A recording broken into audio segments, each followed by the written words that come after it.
Coming to you live from our studios on Slaughterhouse Road in Belize City, this is the evening news on Love Television for Thursday, October 27th. We'll get you started with a look at the stories that are making the headlines for today.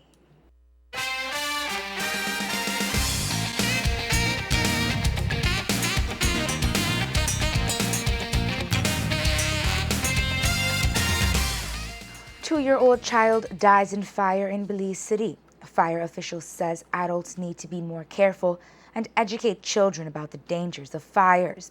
Man gunned down in San Pedro. Belize National Teachers Union's president responds to comments from the Minister of Education.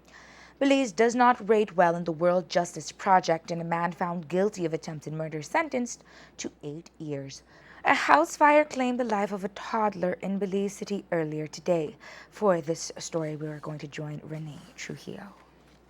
At around midday today, fire officials were called out to a home in the Conch Shell Bay area of Belize City where a bungalow structure was being consumed by fire. The plumes of smoke that were seen ascending attracted residents nearby. But by the time any aid could come to the homeowner, Phyllis Rayburn, it proved too late to save her middle child, 2-year-old Kaylee Alvarez. Up to news time, the source of the fire is yet to be determined by the investigators, but according to the police press officer, Inspector Fitzroy Yearwood, the blaze was fought vigorously, and the law enforcement officials were out there in numbers to control the chaos that ensued. We understand that there were 3 children in the house at the time when the fire started. The mother managed to get out 2 of them, and the other one, who was in an area in that house, was left behind. Unfortunately, the 2-year-old Kaylee Alvarez perished. The body has been transported to the morgue, and we have fire personnel who responded very quickly to the scene. It was chaotic. People was running from all different directions, and everybody wanted to go in. We had live electrical wire on the ground that was sparkling, and I myself had to try to contain the crowd. We understood from my arrival here that a child was inside the house. At that time, we couldn't get in the house. It was already engulfed in flame. The fire personnel were quick enough to what the other houses around that house, and they managed to extinguish the fire, the initial house that was engulfed. The investigation is still in its infancy stage, and the source of the fire is yet to be determined. According to Benisford Matura of the National Fire Service, they suspect that the child was seeking refuge in the bathroom where she was found.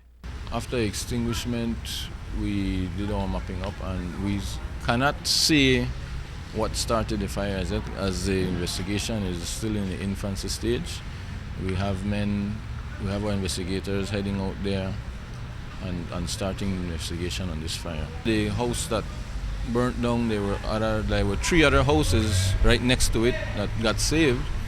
2 of them got scorched, but the initial house completely got gutted. After extinguishment and we did a search, we found young Kaylee in the bathroom. The only cement area because it was a wooden building, but the bathroom was concrete. So in that area, in the tub, we found her. The only portion of the house that was made of concrete. The young girl still had on her clothes, and she was in the fetal position, curled up. So she was trying to get away. I strongly believe that she succumbed to smoke inhalation before she passed out. Kaylee Alvarez lived in the wooden and concrete home with her 2 siblings, her mother, and her father, Glenford Alvarez, a fisherman who had just left home this morning to go to sea. Odessa Orozco is the child's grandaunt who lives next door. Her devastation was evident as she recalls seeing the bright flames coming through the bedroom window and standing there in disbelief. Somebody had a Phyllis house on the fire, right? So when me and Carly get up and look through the window, Phyllis baby room, they're on the fire. I'm like, yo, that was going on. I still can't believe it yet. And my 2 granddaughter, they playing their cousin in that I had this morning. When I see the fire, the house on the fire, And I come outside, so I could do. There's nothing I could do. And then Phyllis asked me for Kelly. And tell her, Kelly, no, him in this yard. Where Kelly there? Where Kelly there? Nobody can find Kelly. Oh, sweetly, baby man. He like play around. He like cook in my yard.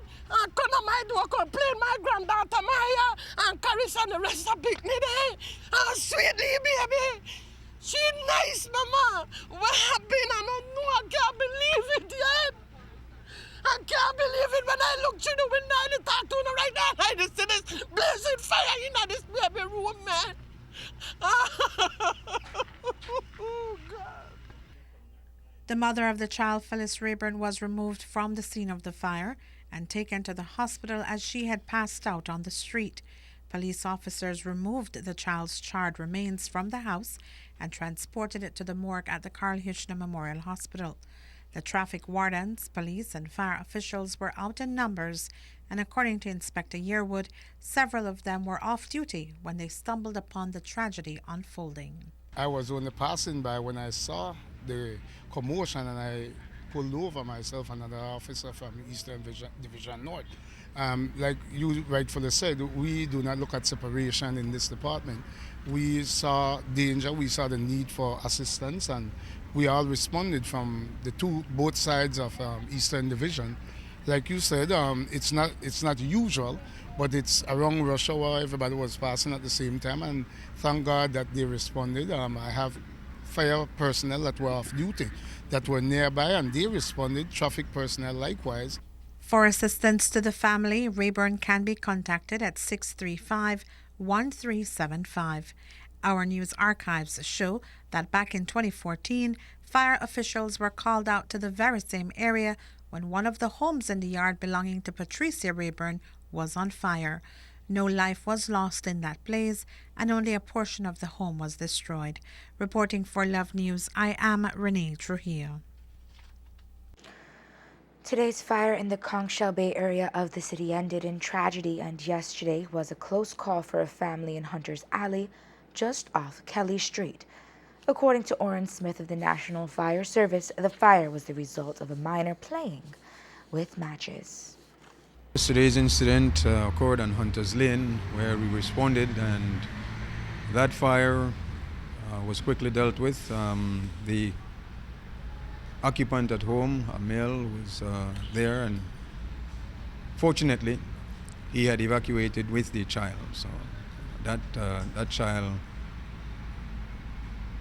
survived, basically. But that was a result of what? The information revealed that the miner might have been experimenting with fire in a bedroom, and hence the occurrence of the fire. Unfortunately, you're correct, we've had 2 loss of life this month where a miner had perished in the fire, and yesterday's incident could have been a third. Within the period on 1 month, fire officials have seen 2 miners perishing in a house fire, whilst 2 others had to be flown abroad for intensive burns to their bodies. Smith says that these situations can be prevented if proper plans and precautions are put into place. I would appeal to parents and guardians to exercise extreme caution, educate these children on that fire is dangerous, that matches, lighters, lighted candles, even the stove, these things are tools for adults to use. They are not toys for children to play with, and parents should not leave them in easy reach of children. For those parents who may smoke at home, I appeal to them not to leave matches and lighters in easy reach of children, or don't even ask children to go and get you these tools and bring them to you so you can light up your cigarette. That is in itself encouraging the minor to play with these things, because when you are not around and they're there in easy reach, they will pick them up and they will play with them. For the month of October, there have been 8 fires reported countrywide, 5 in the Belize District, 2 in the Cayo District, and 1 in the Stan Creek District. San Pedro police are investigating the murder of 30-year-old Jason Gillett, who was shot and killed in the San Mateo area sometime after 6 o'clock yesterday evening. Officer commanding the San Pedro Formation, Assistant Superintendent of Police San Bowden, tells us what the investigation has revealed so far. Police visited the San Mateo area where they observed the lifeless body of a dark-skinned male person lying in the middle of the street. He had what appeared to be gunshot wounds to the left side of his head, his chest, and his arm. This person was identified as Jason Gillett. His body has since been transported to the morgue. The investigation is still in its infancy stage, and the postmortem is scheduled for 1 p.m. this afternoon. Mr. Gillett is known to the police. He has a history of drug possession with us, and he also had another issue pending before the court for an aggravated assault with a firearm. Gillett was unemployed and had a common-law wife. Police say that Gillett had not been involved in any recent dispute or altercation that they were aware of. It is expected that the leaders of the Belize National Teachers Union and Minister of Education Patrick Faber will meet tomorrow to discuss several matters that resulted from the strike action taken by thousands of teachers countrywide. But before both bodies could meet, the question of who will be at the meeting is the current point of contention. Faber does not want the entire Council of Management to meet because he says that having more than 20 persons in the room is counterproductive. BNTU's National President Luke Palacio is wary of going into a meeting with less of his members. And so yesterday in the media, when he indicated that he has suggested or is recommending to the BNTU that having 25 persons at a meeting would be counterproductive, we do not agree. In the past, on about 2 occasions, the minister has accommodated or has had meetings with the entire membership of our Council of Management. So we do not find favor with what he is recommending. You don't know who you are dealing with when you're dealing with the Minister of Education and, to a certain extent, some of his operatives. The Prime Minister has met with our entire Council of Management. What is so wrong? What is so important? What is so that Minister Faber wants to hide, or what is it he's trying to come with? Is he trying to come and stronghand the union? Our procedures, our processes are democratic. Our Council of Management is prepared to meet with the minister. In fact, his first invitation, at least the invitation at the first, let me clarify, was for us to meet at the IT vet. When the minister wanted us to support the matter of the special permit that saw a great number of our teachers who held provisional license that would have been expired or were already expired, he invited the entire council. When he wanted us to look at amendments that they are currently recommending for the education rules of this country, he invited the entire council. Now you are affecting our members throughout the country. You are going to get to deal with the bottom line, the pocket of these individuals who no doubt have expenses, and you will wholeheartedly write in a memo that and instruct the managers that every penny that is to be deducted must be deducted in 1 month. Where is the good faith intention? We are not going to be blindly led into a meeting with the minister and his operatives to try and have our teachers continue to suffer under their plan that he has in mind, or for us to try and believe that it is wrong to strike in this country. A strike is a right that unions have, that has been articulated in the courts, that is articulated in the ILO Convention, that is articulated in the Employers and Employees Trade Union Recognition Act. So the minister cannot or should not attempt to hoodwink the people, and definitely not the BNTU. The Ministry of Education has also proposed that the BNTU use its strike fund to pay its teachers for the time that they were on strike. Palacio says they will not use the union's strike fund. The minister does not run the BNTU. The minister cannot interpret the BNTU constitution how he feels and when he sees it fit. The BNTU Constitution clearly states that the strike fund is to be used for mobilization. In the convention in Orange Walk, a resolution was passed, and the resolution reads that BNTU makes an effort to redefine the use of the strike fund to cover for salaries when teachers would go on strike. Redefining does not mean that you are going to change it to do what the minister has interpreted to mean. The strike fund for the BNTU is a part of the dues that our members pay. We pay $1 a month towards the strike fund. It's not the entire $20 or $18 that the teachers pay go towards a strike fund. It's only $1 per month. So the build-up that we've had in our strike fund to be able to carry out these things have been built up over many, many years. No doubt the strategy the minister is trying to propose or implement is he wants us to break that strike fund so that we cannot mobilize. And that is the farthest thing that we are prepared to do at this time. Because when you look at the amount of monies they are preparing to withhold, that is in the millions of dollars. Our strike fund is far, far below that. So no way, even if the government in his proposal is saying that they would subsidize the payments, the difference, and that BNTU would pay back the government. That is definitely what his intention is, so that, because many times, in fact, whenever the BNTU carries out any type of industrial action, and industrial action varies from a strike, a demonstration, a rally, people ask, who is paying for this?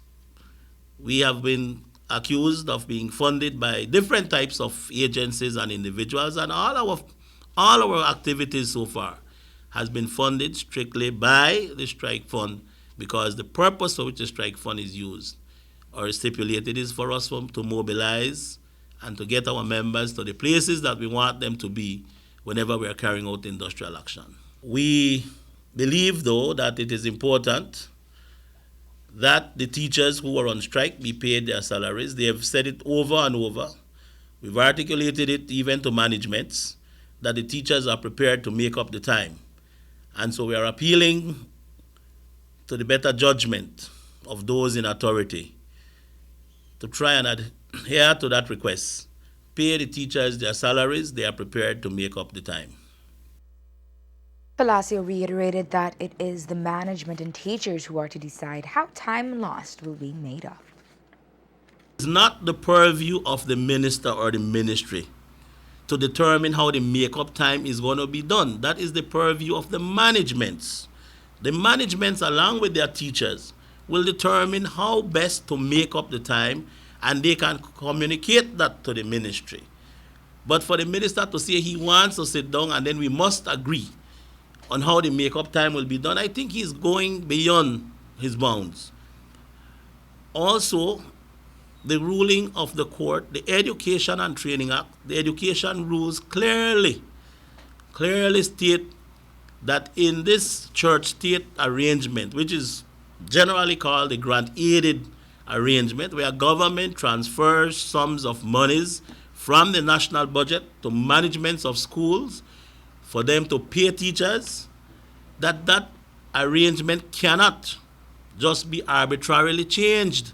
As a matter of fact, the Education and Training Act and the Education Rules 2000, and that section has not yet been amended, states that you have to give 1 year's notice to the management if you're going to change that arrangement.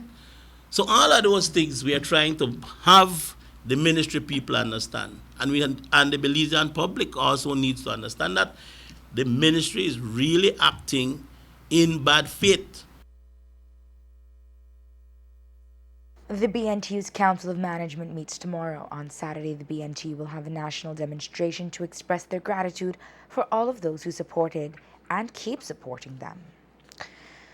The buzzwords of recent in many corners have been good governance. It is a phrase that encompasses all areas in our country's administration, ranging from policies and finances to national security and the rule of law. Many have been clamoring for it, indicating that its absence has been duly noted in various areas. To be noted is that the observers are not only among the citizenry of Belize, but rather from the international scene as well. An international report was recently released by the World Justice Project that focuses on increasing public awareness on the importance of the rule of law, whilst stimulating policy reforms and developing practical on-the-ground programs aimed at enhancing the rule of law. In this recent report, 113 countries were assessed from around the world, with Belize placing 82nd, scoring 0.47 out of a maximum score of 1. There were 8 areas that were looked at, namely constraints on government powers, absence of corruption, open government, fundamental rights, order and security, regulatory enforcement, civil justice, and criminal justice. Of these 8 areas, Belize scored high with a 0.7 in the area of order and security, its lowest score being in the area of criminal justice with a 0.32. Each area had its subsections, and in the area of order and security, where Belize scored well, the project looked at issues such as absence of crime, absence of civil conflict, and the absence of violent redress. As it relates to corruption, the report looked at the absence of corruption in a number of government agencies. This factor considers 3 forms of corruption: bribery, improper influence by public or private interests, and misappropriation of public funds or other resources. These 3 forms of corruption are examined with respect to government officers in the executive branch, the judiciary, the military, and the police and legislature. It encompasses a wide range of possible situations in which corruption, from petty bribery to major kinds of fraud, can occur. In this area, Belize scored 0.48, with its lowest score being in the area of corruption in the legislature. While globally Belize ranked at 82 in the region of Latin America and the Caribbean, Belize ranked at 22 out of 30. The report has listed attorneys Anthony Sylvester and Melissa Balderramos Mahler, VMD Lizarraga, as well as anonymous contributors as its source of references in Belize.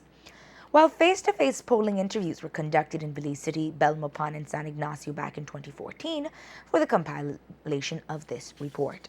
Scoring the highest with a 0.89 is Denmark, while Venezuela ranked last with a score of 0.28. Our neighbors Guatemala and Mexico ranked at 97 and 88, respectively. Guatemala's Congress has begun looking at the issue of the Belize-Guatemala referendum, and in that process, they have reached out to the U.S. government, appealing for financial aid to get the referendum done. According to a report on the Congress's website, the expenses they are looking at would total about 300 million quetzales, or about $40 million US, as they are looking at holding another referendum regarding reforms to their justice system. The discussion was had in a meeting of Congress led by its president, Mario Taracena. Back in 2012, Guatemala had made a request of $46 million from 12 countries to hold the referendum, which never took place. Meanwhile, also in 2012, Belize had requested financial assistance in the sum of $4.4 million US for its referendum campaign. The request was made to Guatemala and to Friends of Belize. Belize has already agreed to go to a referendum, but according to Prime Minister Dean Barrow, we are awaiting the final position on the matter from Guatemala prior to undertaking such an expense. Yesterday, Assistant Commissioner of Police Chester Williams told the media that he had requested to speak with activist Raymond Rivers from the Poor People Organized for a Healthy and Righteous Society in regards to Facebook posts that Rivers made that, according to Williams, could be constituted as threats. Today, Rivers, accompanied by Citizens Organized for Liberty Through Action, President Giovanni Brackett, and Jose Luis Espat, attended a meeting with ACP Williams. Rivers spoke with us after that meeting. So what was the substance of the meeting with Mr. Williams like?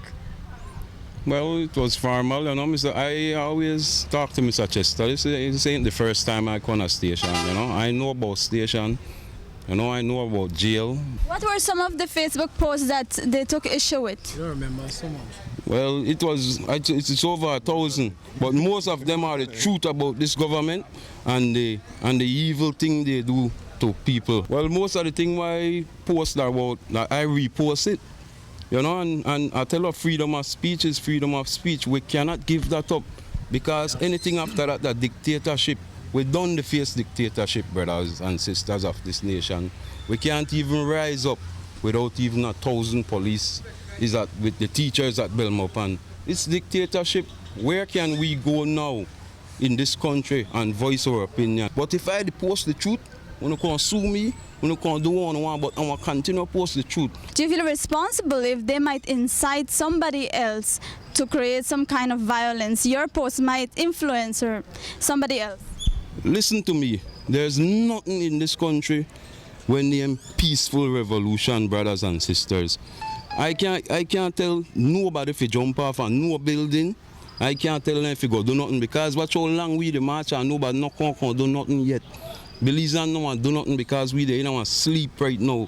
And why the tribe do just wake up the people that all something new and better in this country. And if we have to fight for it and blood have to shed for it, that the whole this world change. Nobody not get nothing easy. All in a slavery. Rivers stated that he believes that the reason the police are monitoring his Facebook post is his activism for poor people from the south side of Belize City. He also shared that it is his belief that a politician has a hit on him.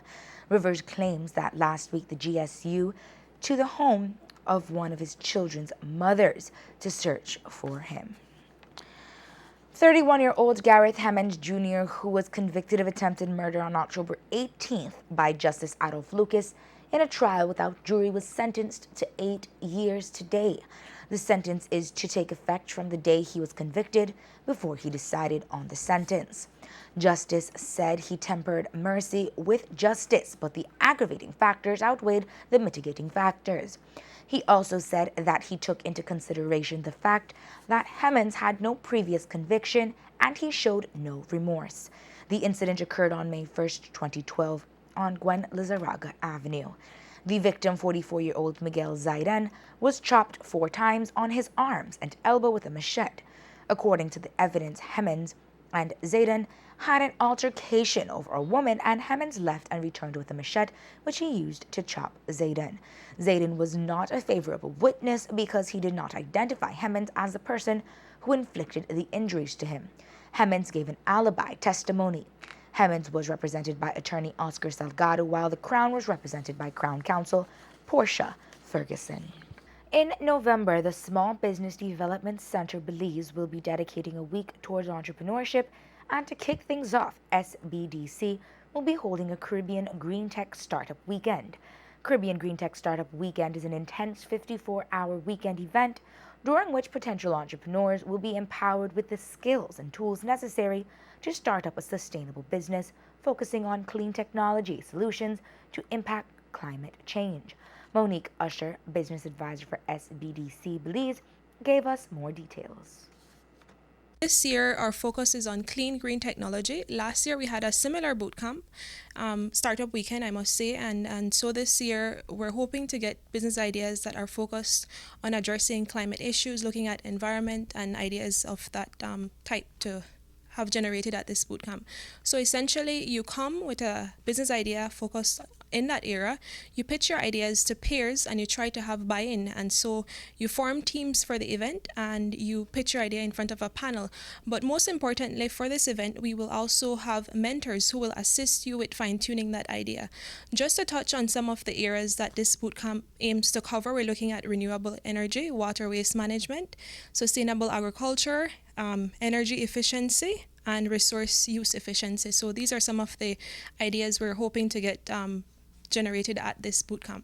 We're looking for students who have that environmental background. We're also looking for persons in this field that is already operating and might want to see what new tools are out there in terms of developing ideas or further exploring ideas that they may have. So we're hoping to have a combination or a cross-section of older folks and youths who will be a part of this bootcamp. If I were to sign up, what would be the benefits I would get? For the bootcamp, we have 2 facilitators coming in country, and so you walk away with a business module from this bootcamp. So that's one of the tools you get from this bootcamp. You also get that opportunity to network with persons who you might have had interest in reaching out to, but for some reason or the other, you have not established that contact. So it's also establishing the contact, creating the business module, which is very important to understand what your potential customers are seeking, what are your revenue streams, and how you'll go about executing business. So it's a win-win situation. The registration fee is $75. It covers breakfast, lunch, supper. You get a t-shirt which you sport on the day of the pitch. So there's a lot to expect for this event, and it's more than just the participation. There's a cash prize of up to $1,000 for the first prize team that comes up with the idea. So we're looking forward to getting good positive feedback from this event. To sign up, you can call 223-3195. 44-year-old Tyrone Coleman is in the Cayman Islands recuperating after undergoing an open heart surgery. Coleman flew out of the country via air ambulance on Tuesday to Health City Hospital in Grand Cayman. Facilitating the joint cooperation to have Coleman undergo surgery at the Health City Hospital was McNabb Design Limited. Tanya McNabb spoke to Love News. Health City is a tertiary level heart hospital. Interchange Limited is a subsidiary of McNabb Visual Strategies, and we are the exclusive agent for Health City here in Belize. And basically what that means is that we work with local doctors to get cases referred to Health City. And from there, we sort of do a pairing. We try and figure out between the doctors here in Belize City and the doctors in the Cayman Islands to see if the potential patients are a candidate for Health City. And then from there, we are able to facilitate getting the candidate to and from Health City and in the Cayman Islands, and whether that be by air ambulance or whether that be by regular passenger carriers, we figure out the way, whether that be through the US or through Central America or however, we facilitate making sure that they get there as soon as possible. How did Mr. Coleman's case arrive at your desk? Well, actually, Mr. Coleman was referred to us through Miss Yvette Burke at Gift of Life and Rotary, but they also were referred through a mutual friend that knew about Health City. So they came to us through the Health City info line, as well as it was directed to us from Miss Yvette Burke. Coleman will remain at Grand Cayman for the next 10 days as he recovers. The person traveling with the patient, whether in this case it's his wife, to be there with him around the clock. She's kept informed, and she is allowed to be one-on-one with the doctors. So he is doing very well. Yesterday he successfully completed a 5-stage bypass surgery. He's in ICU. He has been they're going to be continuing to monitor him, but overall it has been a success. How long will he stay over the Cayman? He'll be there about 10 to 12 additional days, depending on his recovery time and how he responds to medication and that sort of stuff. There's always a balance between the cost of healthcare and the cost of getting there, and being able to facilitate that for us is what the whole foundation of Health City is. Health City is a vision that is based on Dr. David Shetty, who is a humanitarian and a world-renowned heart surgeon, and his vision was to create a hospital where it didn't matter what your economic status was or where you came from, that you would be able to afford or have access to healthcare. And that is what we have been able to do in the case of Mr. Coleman. So we're all very happy. And Health City really is the one that has made all of this happen in terms of being able to raise funds in the Cayman Islands. They offer, and locally, the Coleman family, the Williams family, they have been doing extremely well. Basically, we still have the balance of the air ambulance to cover, so we are still working on that. But the family is working extremely hard, and everybody is so grateful for everything for the local community, both here and in Cayman, that has really made this all possible. We are the facilitators, but obviously it's the financing that drives these things to be completed. You can also help the family by making a deposit into Scotiabank account 1902322, Belize Bank account 5514, Atlantic Bank account 211497904, Heritage Bank account 9213351, and Holy Redeemer Credit Union account 41726. The family can be contacted at telephone numbers 633-3436 or 634-3124. The Africanized bees, or the killer bees, are more aggressive and react to disturbances faster than European honeybees. They can chase a person almost a mile and are known to kill horses and other animals. This is why a Bella Vista villager is concerned. She says that the village has a killer bee problem and no one is doing anything about it. We have been having swarms of the Africanized bees flying throughout the village. And this morning, I looked out my window. I thought it was a plane, but I knew it was impossible for a plane to be passing that closely to my home. But I looked anyway, and it was like thousands of them. It was like something out of one of those bad sci-fi movies. I mean, it's frightening and it's horrible, and I'm afraid to leave my house. How long have you been experiencing this? This has been going on for the last 3 days, and I have been calling everyone, all the numbers I've been directed to, and I'm either getting busy, voicemail, leaving messages, no return call. Nothing is really happening. So no one has arrived in the village to deal with the problem? No. You know what? I can only speak for the area where I'm at, so it seems to be like right in the area, not too far from the credit union. They're terrifying. They're horrible. I mean, it's terrifying. I'm afraid to open my windows. I have all my windows closed up. I have fans on, and I'm afraid for my animals because I've got a lot of dogs and stuff out in my yard.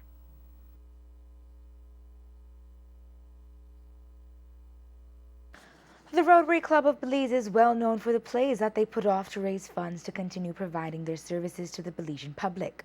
The latest play, entitled Noah and the Hawk, debuts tonight at the Bliss Center for the Performing Arts. Rotarian Sandra McKay told us a little bit about the Patrick Brown production.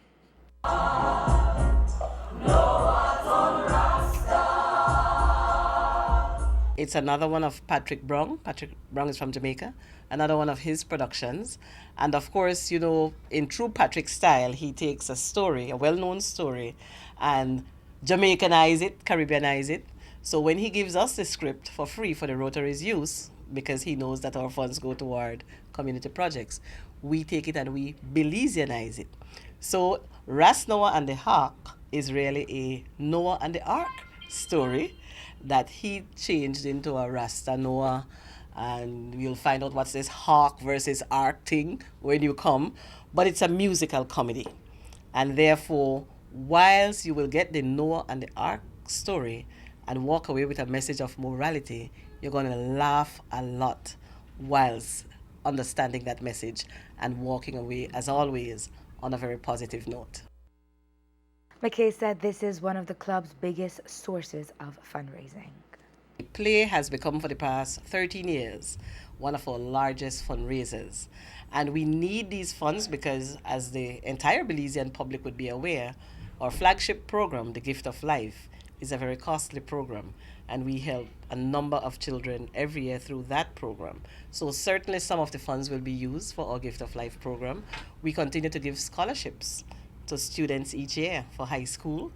We continue to do feeding programs in the various schools. We build homes for the needy. We have some water projects that we are engaged in, and many other Rotary projects. So the funds as a whole are used to ensure the continuity and sustainability of those Rotary projects. Noah and the Hawk opens tonight and runs on Friday and Saturday. Showtime is 7 o'clock nightly. Tickets are on sale at $15 general admission, $30 for reserve, and $50 for premium, and they can be bought at Carl H. Menzies on Barracks Road, Compu Max on Barrack Road, and at the Bliss Box Office. The Ministry of Agriculture, Fisheries, Forestry, the Environment and Sustainable Development, and the Belize Zoo and Tropical Education Center have signed a memorandum of understanding to work together to promote wildlife conservation and to ensure cooperation in public education efforts on the importance of wildlife in Belize. Minister Omar Figueroa said this was the first ever agreement to be signed between the Belize Zoo and the government aimed at formalizing the wildlife conservation efforts of the Belize Zoo. This MOU also recognizes the zoo's key role in wildlife management as it seeks to restore, enhance, and protect Belize's wildlife and their habitats. The MOU is for 5 years, and it will permit the Belize Zoo to receive wildlife for rehabilitation, display native wildlife species, and conduct public education. The binding agreement calls for the Belize Zoo to develop its 5-year management and contingency plans establish a rehabilitation center, submit operational and inventory reports, and collaborate with the Forest Department to share expertise. The Ministerial Council of the Caribbean Regional Fisheries Mechanism, CRFM, held its 6th special meeting today in the Grand Cayman Islands. CRFM conducted the meeting as part of the Caribbean Week of Agriculture, which is this year being conducted under the theme Investing in Food and Agriculture. One of the priorities being discussed at the regional meeting is reducing the region's food import, which currently amounts to $4 billion. One of the plans to do this is by developing marine capture fisheries and aquaculture across the Caribbean and to build a Caribbean cuisine brand. The region is looking into tapping into the global industry on seafood. As of recent, fisheries have been dealing with influx of sargassum seaweed that has been affecting marine ecosystems in the Caribbean waters. The Council is also trying to find a collective protocol on how to respond to this phenomenon. There are also discussions to support the establishment of a World Fisheries University in the region, an initiative that also has the support of the Western Central Atlantic Fishery Commission of the Food and Agriculture Organization. The CFRM was attended by Executive Director Milton Houghton, who has responsibility of the development of marine fisheries and aquaculture industries in the country. The 17 members of the council attended this meeting. Toyota held a Facebook competition called Be Our Journalist, in which participants had to upload pictures of Toyota vehicles in their countries for 3 months. Of the 5 countries that participated, Rene Montero from Belize was the winner, reaching 3,000 points first. Ryan Marin, operations manager at Belize Diesel, tells us more about the competition. Belize was involved in a Toyota journalist competition, and this was held regionally with many different countries from Chile all the way up to Belize and the rest of the Caribbean. And Belize was fortunate enough to win the competition out of the Caribbean countries. So this is the first time that Belize has actually won a Toyota-sponsored competition. Almost every day, the participants had to post on the Toyota's website a photo of any Toyota that they saw, videos, or like other posts. So you had to be a real Toyota fan and have to do this every single day. From the time that you wake up, you have to figure out how best to strategize, to take photos, to take videos, to get it on the site as soon as possible. The participation through Facebook has helped us a lot through the exposure, and it just builds brand loyalty.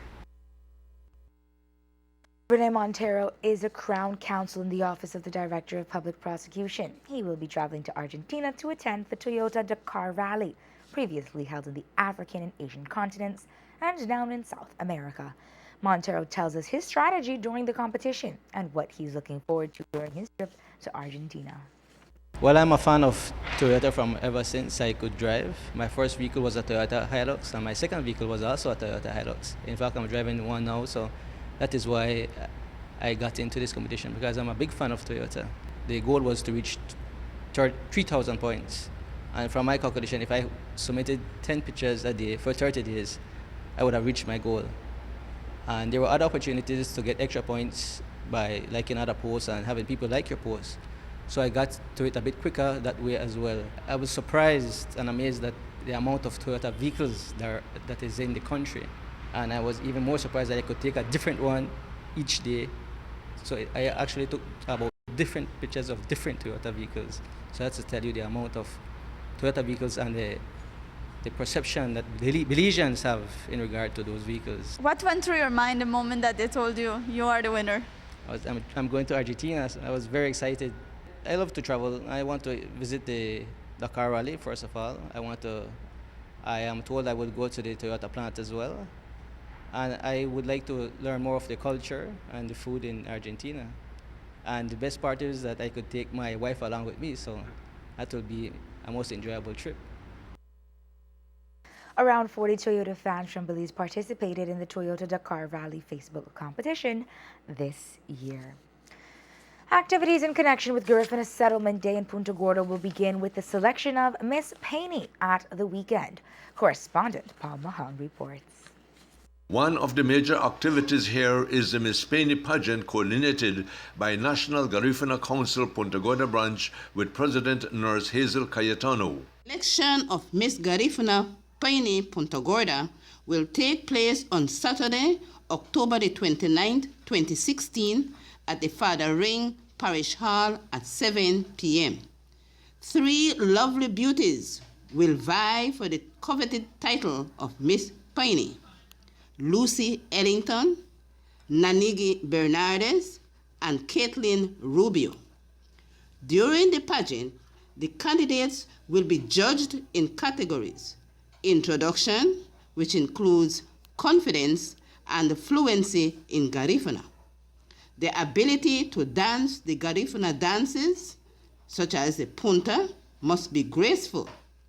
Combination, again, graceful transition from huguhugu to punta and back to huguhugu. Then the huguhugu. Gunjai, chumba, which is the pantomime dance. Then there is a segment of the question and answer. The questions are asked in English and the contestants are required to answer in Garifuna. A cordial invitation is extended to all members of the public. Admission, $5 adults and $3 children. Come out and witness the selection. Hazel Cayetano of National Garifuna Council Paine branch confirmed that the winner of Saturday night Miss Paine pageant 2016 will officially represent Punta Gorda at the upcoming National Miss Garifuna Belize pageant to be hosted in Punta Gorda on November 5, 2016. This report is sponsored by King's Energy Una service stations in Punta Gorda and Big Falls, Toledo, where with every $50 purchase, you get a chance to win first prize $2,000, second prize $1,000, third prize $500, and 22 other smaller prizes to be raffled on December 17, 2016. Reporting for Love News, Paul Mahone, Punta Gorda. Our thought conditioner for today is from Michael Crichton. It reads, quote, "All your life, other people will try to take your accomplishments away from you. Don't you take it away from yourself." This has been the Evening News on Love Television, and we invite you to log on to our website at www.lovefm.com for transcripts of our news stories. We thank you for joining us. Have a safe and enjoyable, and we'll be back here same time tomorrow evening. I am Taryn Butcher.